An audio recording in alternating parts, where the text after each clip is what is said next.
Assalamualaikum warahmatullahi wabarakatuh. Perkenalkan, nama saya Dede Yudiman, mahasiswa semester 7, Prodi Akuntansi Reguler C.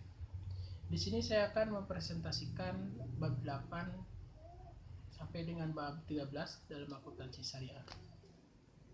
Yang pertama adalah neraca. Laporan neraca adalah dokumen yang berisi kondisi keuangan perusahaan dalam periode tertentu. Biasanya laporan ini ditulis untuk 1 tahun dan akan dijadikan rujukan untuk tahun yang selanjutnya.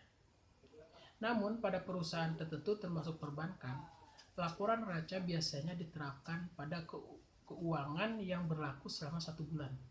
Sedangkan di akhir bulan diisi untuk evaluasi laporan tersebut.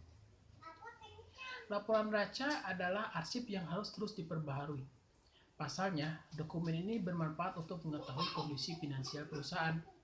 Jika tidak ada laporan neraca, bisa dipastikan pencatatan keuangan tidak rapi.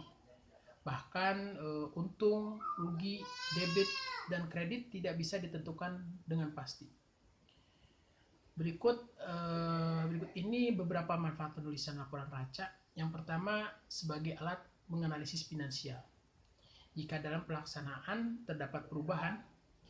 Yang kedua, untuk melakukan analisis likuiditas supaya perusahaan memiliki gambaran kewajibannya terkait aset likuid.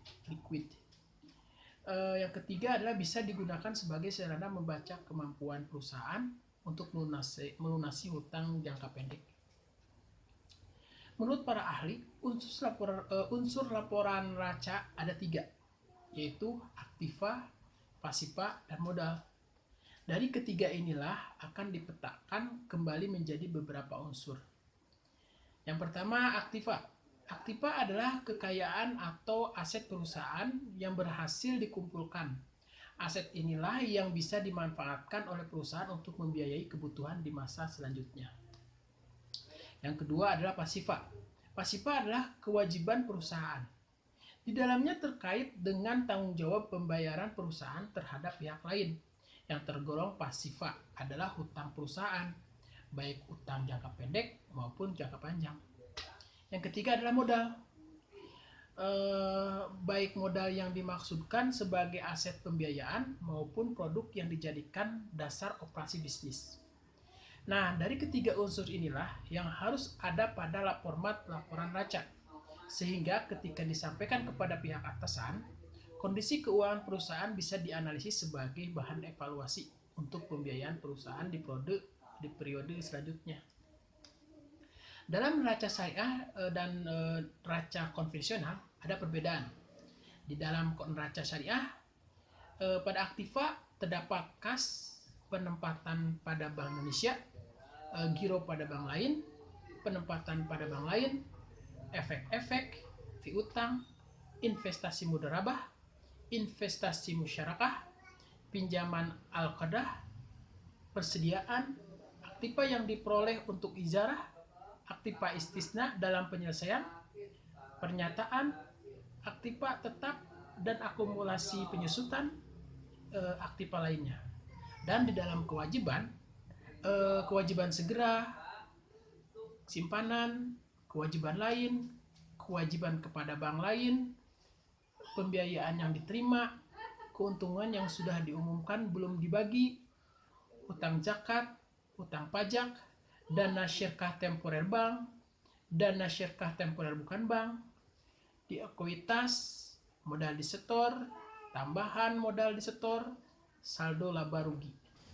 Bab kedua yaitu penghimpunan dana perbankan syariah. Di dalam penghimpunan dana perbankan syariah terdapat 3, yaitu giro, tabungan, sama deposito.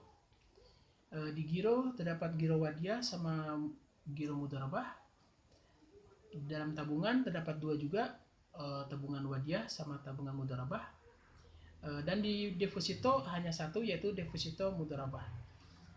Wadiah merupakan titipan dari satu pihak ke pihak lain, baik individu maupun hukum yang harus dijaga dan dikembalikan kapan saja jika penyimpan menghendakinya. Mudharabah adalah akad kerjasama usaha antara 2 pihak, di mana pihak pertama menyediakan seluruh modal, sedangkan pihak yang lainnya mengelola atau suatu akad kerjasama di mana satu pihak menginvestasikan dananya dan pihak lain memberikan keahliannya. Keuntungan dibagi sesuai dengan kesepakatan dan kerugian sesuai dengan porsi investasi.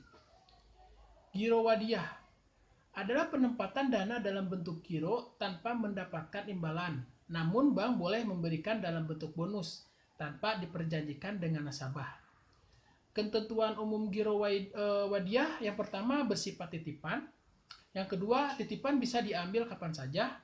Yang ketiga, tidak ada imbalan yang dipersyaratkan kecuali dalam bentuk pemberian yang bersifat sukarela dari pihak lainnya. Dari pihak lain ya. Giro mudharabah adalah penempatan dana dalam bentuk giro dengan hak imbalan sesuai dengan porsi dibagi hasil yang diperjanjikan dengan nasabah pada saat pembukaan rekening. Ketentuan umum giro mudharabah yang pertama, nasabah bertindak sebagai sohibul mal dan bank bertindak sebagai mudharib. Yang kedua, bank sebagai mudharib dapat melakukan berbagai macam usaha yang tidak bertentangan dengan prinsip syariah. Yang ketiga, modal harus dinyatakan jumlahnya dalam bentuk tunai, bukan piutang. Yang keempat, pembagian keuntungan harus dinyatakan dalam bentuk nisbah. Yang kelima, bank sebagai mudharib menutup biaya operasional giro dengan menggunakan nisbah keuntungannya. Yang keenam, bank tidak diperkenankan mengurangi nisbah keuntungan nasabah tanpa persetujuan. Dalam tabungan wadiyah yaitu penempatan dana dalam bentuk tabungan dengan prinsip titipan. Bank boleh memberikan imbalan bersifat bonus karena tidak diperjanjikan dan bukan satu kewajiban. Tabungan mudharabah yaitu penempatan dana dalam bentuk tabungan dengan sistem bagi hasil. Bank sebagai pengelola dana nasabah akan mengelola dana tersebut dan memberikan imbalan sesuai dengan kinerja dan porsi bagi hasil yang telah diperjanjikan. Sedangkan di deposito atau simpanan berjangka adalah simpanan pihak ketiga kepada bank yang penarikannya hanya dapat dilakukan dalam jangka waktu tentu berdasarkan perjanjian. Ketentuan nasabah deposito mudharabah adalah yang pertama, dapat mengelola keuangan secara terencana sesuai dengan kebutuhan. Yang kedua, dapat dijaminkan sebagai anggunan pembiayaan. Yang ketiga, bagi hasil yang akan diperoleh tergantung kinerja bank. Yang keempat, memperoleh bagi hasil yang lebih tinggi dibandingkan dengan simpanan lainnya. Yang kelima, ikut menggerakkan roda perekonomian karena dana akan dikelola oleh bank secara produktif sesuai prinsip syariah. Giro wadiyah, transaksi penambahan rekening giro wadiyah terdapat 4. Yang pertama, penyetoran tunai. Yang kedua, transfer dari tabungan maupun giro cabang lain dari bank yang sama. Yang ketiga, penerimaan cek dari nasabah bank lain yang diuangkan oleh nasabah suatu pihak.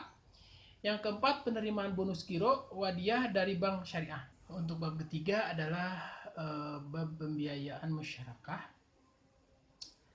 Musyarakah adalah akad kerjasama antara dua pihak atau lebih untuk suatu usaha tertentu, di mana masing-masing pihak memberikan kontribusi dana dengan ketentuan bahwa keuntungan dibagi berdasarkan kesepakatan, sedangkan kerugian berdasarkan porsi kontribusi dana berupa kas maupun aset non-kas yang diperkenankan oleh syariah.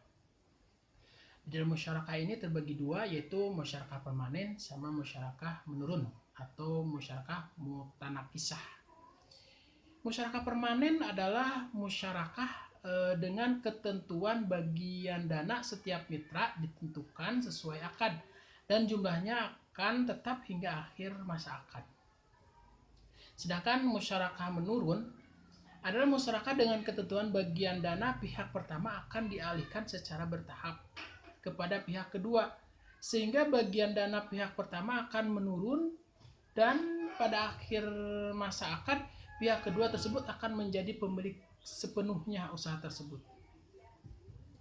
Pembiayaan musyarakah, dalam pembiayaan musyarakah setiap mitra tidak dapat menjamin modal mitra lain, namun setiap mitra dapat meminta mitra lain untuk menyediakan jaminan atas kelalaian atau kesalahan pada yang disengaja. Kelalaian atau kesalahan pengelola dana antara lain, yang pertama, tidak dipenuhinya persyaratan yang ditentukan di dalam akad. Yang kedua, tidak terdapat kondisi di luar kemampuan yang lazim atau yang telah ditentukan di dalam akad. Yang ketiga, hasil putusan dari badan pengadilan bahwa ini salah, ada kelalaian. Dalam pembiayaan musyarakah menurun, mitra dapat menyewa aset yang menjadi dasar pembiayaan musyarakah. Hasil sewa dari aset tersebut dibagi hasilkan di antara mitra berdasarkan nisbah dan yang disepakati.